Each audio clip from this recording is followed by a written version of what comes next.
Hello, I'm Suzanne from Suzanne and Neary's Cakery. I just wanted to do a little video to show you how to make some chocolate and walnut keto brownies. There's lots of information out there about keto diets and things like that, which you can look up, but the reason why I try and have a low sugar diet at least is because I have polycystic ovary syndrome. So when I was trying to get pregnant, all my insulin levels were all over the shop and it was just a pain. And I've really found that having less sugar in my diet has meant that I'm not as hungry, I don't feel kind of shaky, wobbly, things like that. So I think they're great, and also, believe it or not, they taste pretty good too. So I just thought I would put together a little video and show you how to make them. So what we have got ingredients wise is 130, I'm looking up here because I've got my recipe on the wall, 130 grams of unsalted butter, which doesn't need to be melted or anything. It doesn't need to be soft because it's going to go in the microwave in a minute. And you've got your sweetener, which I'm using, I can never pronounce it, Erythritol. But there's lots of different sweeteners out on the market, but I find the powdered version of this for baking brownies just dissolves a little bit easier and it's not quite so grainy. I got it on Amazon. You can get a big kilogram bag for not that much, but I think there's so many out there that you can kind of get whichever one you prefer, really. And then in the same bowl as that, I've got 80 grams of unsweetened cocoa powder. So they're in together because they're all going to get mixed up together anyway. And then I have some vanilla extract, which is only half a teaspoon, but it just adds to the flavour a little bit. I've got a bit of salt because that really brings out the chocolatey flavour as well. And I've got some baking powder. I have, if you can see over everything, I've got 2 eggs, two large eggs, which ideally should be at room temperature because then it doesn't affect the consistency of the butter. So if you take them out of the fridge and for about an hour beforehand, then they're usually the right temperature, or you can just put them in some warm water for 5-10 minutes and that brings them up to room temperature. Then I've got the almond flour. So again, I bought this from Amazon because I'm just buy everything from Amazon. It's terrible. My husband is gonna kill me if any more packages come through from Amazon. But anyway, I bought a big bag of it from Amazon, again, it wasn't too much, so you can get, it's the ground almond flour that you need, and it is 70 grams of almond flour for this recipe.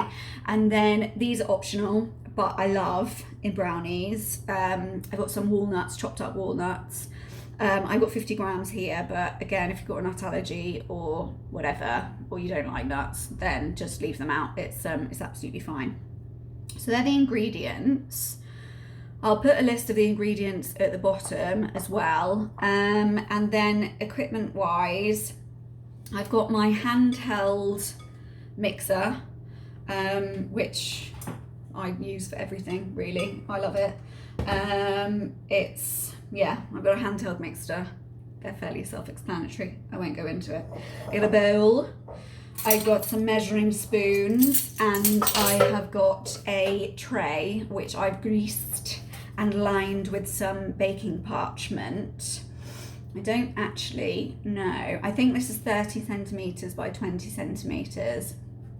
But I think one of my kids has walked off with the tape measure, so it could be any size really. Who knows? Let's just give it a whirl, and that's that. Okay, so first and foremost, I'll move these ones out of the way because we don't need them just yet. But first and foremost, I need to put the butter into a bigger bowl. So pop that all in there. And again, like I said, it doesn't have to be melted. It doesn't really have to be room temperature because it's going to go in the microwave. Put that to one side. And then you've got your sweetener and you've got your unsweetened cocoa powder. So put all of that in there. And then what I tend to do, be very careful because it's like a big cloud of smoke. It comes out if you put it in too quickly. And then what I tend to do is just give it a little bit of a stir, just to try and make it not quite so cloud-like, really, when you take it out and you make a mess. And you can either do this on a double boiler and just keep stirring it, put it over about 1 inch of water, pan, and then put the bowl on top and then just keep stirring it, and that will melt the butter and incorporate it all together. Or you can do it in the microwave and just do it in about 30-second bursts and then take it out, give it a stir, pop it back in until it's all fully incorporated. So what I'm going to do is I'm going to put it in the microwave because I just find it a bit easier. So I will just pause the video and come back to you when it's all incorporated. So 2 ticks, I'll be back. Okay, so I have melted all the butter and the sweetener and the unsweetened cocoa powder, and it's kind of come into a bit of a consistency which is very difficult to describe, a bit like dough, I suppose.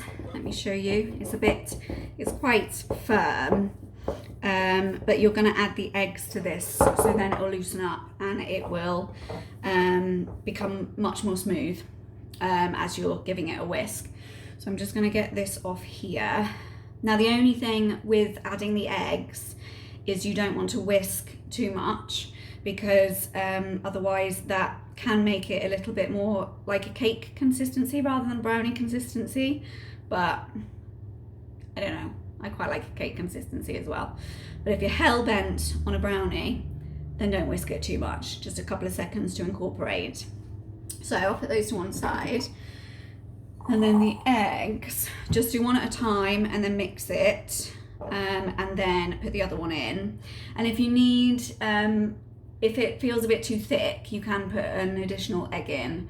I use 2 large ones and that seems to be okay, but if you use 3 mediums or whatever, just see what the consistency is like. So pop your egg in. And then get your mixer, which is turned on. Give it a little zhuzh.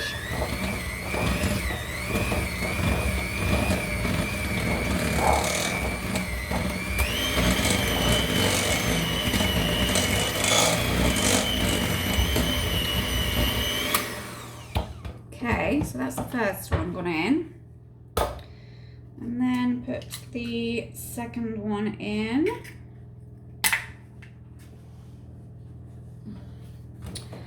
And give that a bit of a mix.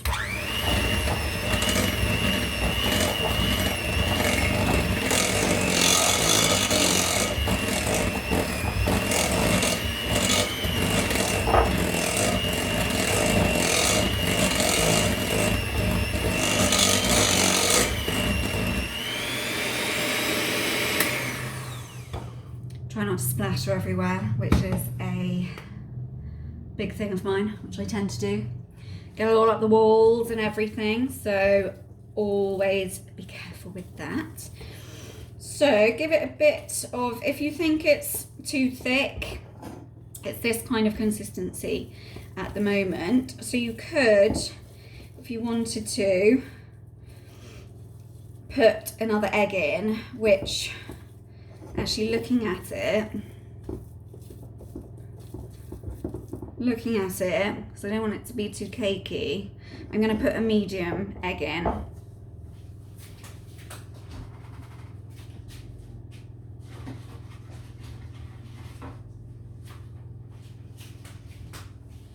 Now this one's straight out of the fridge, so God knows what's going to happen, but let's just give it a go. Chuck it in and take that out. Get all of that off.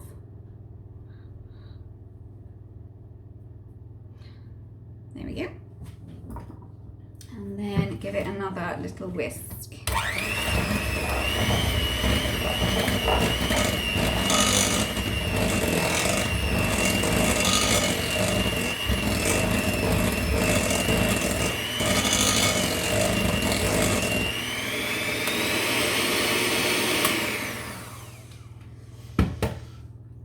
Okay, so this is looking a little bit more like it, I think. So this is a much more, rather like a paste rather than a kind of cake dough. So again, it's much more smooth, a little bit like chocolate mousse almost. So it's quite heavy, but it's got a nice silky consistency. And yeah, this is much better for a brownie. So that is what we want. And then the next thing I'm going to do is just scrape that off a little bit there. And then I'm going to put in the baking powder. So just half a teaspoon of baking powder.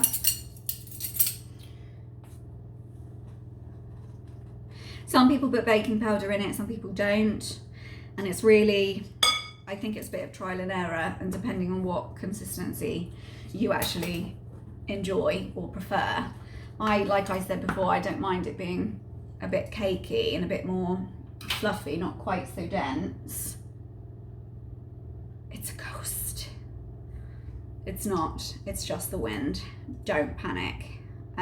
So just half a teaspoon of vanilla extract, which just brings out the flavour a little bit more, and I love it. I tend to put it in everything, all my cakes. So chuck that in there. And then put the lid on. Tiny bit of salt, which just brings out the chocolate flavour. And then I'm going to put in my almond flour straight in. Make sure it's all in there. That's on one side. And then give it another little zhuzh on the mixer. I can't say mixer today for some reason.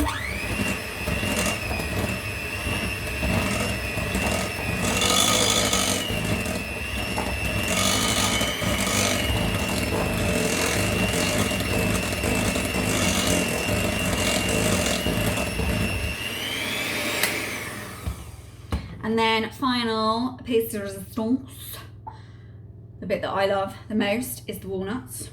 Chuck them in.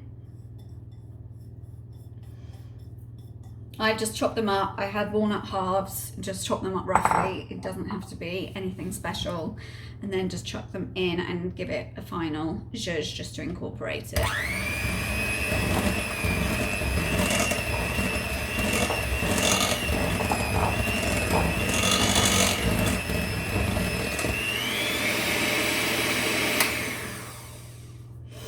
Okay, so I should take those off.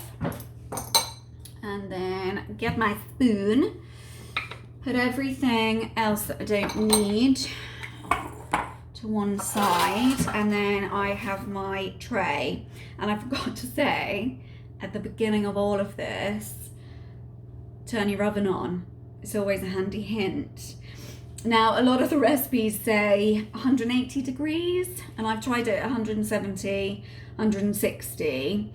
But for me, 180 works, and that's in a fan oven as well. So I put it at 180, but ovens vary. And with this kind of mixture, it does vary quite a lot. So the recipes say anything between 15 and 25 minutes for them to be cooked. So I always set it at 180 degrees C and then check it after 15 minutes and see how it's looking. And then if it needs a couple of extra minutes, do it that way. So this is the kind of final consistency that you've got. It's very cake-like, it's very chocolatey, it's very yummy, it's very nutty. It's got all the good things in there that you would want from a brownie. So what we're going to do is just pop it straight into our pre-greased and blind tin. So here we go. Make sure it's all in. This is a heavy bowl. I don't need to go to the gym. Chuck it all in there.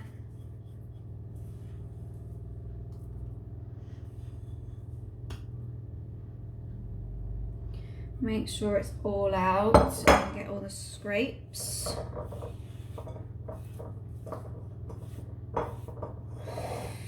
Okay, and then all you need to do is just flatten it down, make sure it gets to all the corners. You can use, I got an oblong tin, but you can use an 8x8 inch square tin, and then it makes it a little bit more thick brownies. This is just a bit thinner.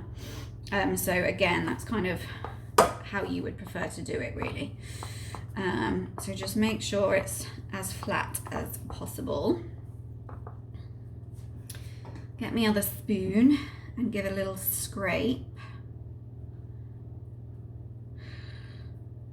Make sure it's all in there.